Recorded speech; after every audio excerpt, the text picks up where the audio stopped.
Welcome to the debate. Today we're dissecting number 11, Is Your Fate Sealed? It's a source material that asks a genuinely terrifying question.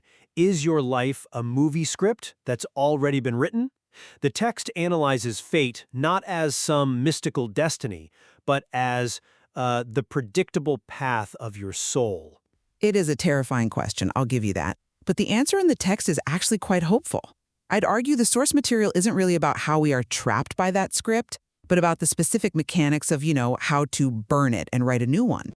See, I read it differently. The text explicitly defines fate as the predictable path.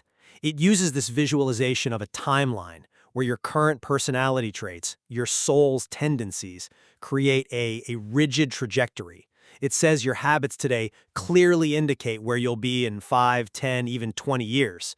That implies a massive sort of deterministic momentum.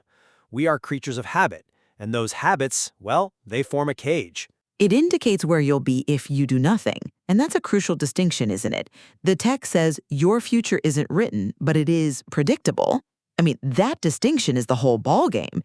It outlines a 3-step process: grasp, analyze, and cultivate.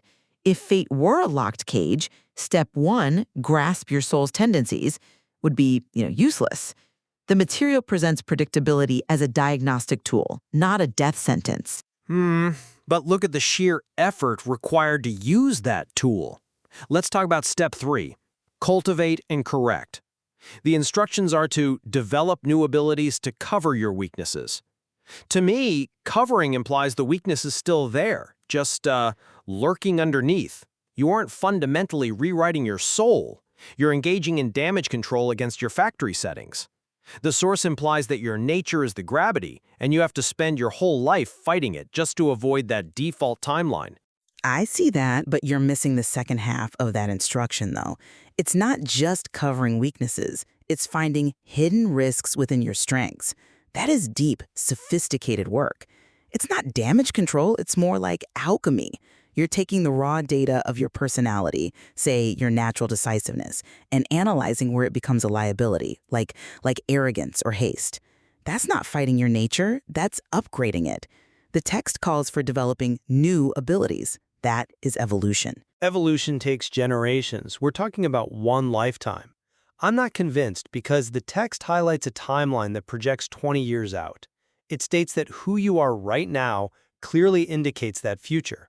Do you know how much energy it takes to deviate from a 20-year trajectory? The soul's tendencies described here, these deep-seated patterns of behavior, are the path of least resistance. Physics tells us that objects in motion stay in motion. The analyze and improve step you mentioned, that requires a conscious force that most people simply cannot maintain against the weight of their own history. Right, but physics also gives us the observer effect. The system changes the moment you measure it. That 20-year prediction is valid only for the unexamined life. The moment you execute step 2, analyze and improve, and actually observe your own patterns, the prediction breaks. The timeline isn't a steel track. It's a projection based on current data. The source material is titled How to Rewrite Your Destiny, because the pen is effectively in your hand the second you realize you're even holding it. But the ink feels permanent. I think the source is more cautionary. It's saying, look how predictable you are. It suggests that we are sleepwalking down a corridor built by our past choices. Yes, you can wake up, but the predictable path is just so seductive because it's easy. It demands nothing of you but compliance. It is easy, I'll grant you that. But the text provides the blueprint to make the hard choice possible. By understanding the soul's tendencies, your default settings, you gain the administrative privileges to override them. The predictability is actually what gives you the power.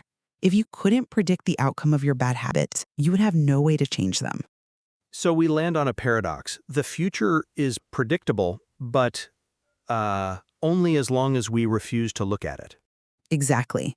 The prediction holds true right up until the moment you decide to prove it wrong. A sobering thought. Thank you for listening to The Debate.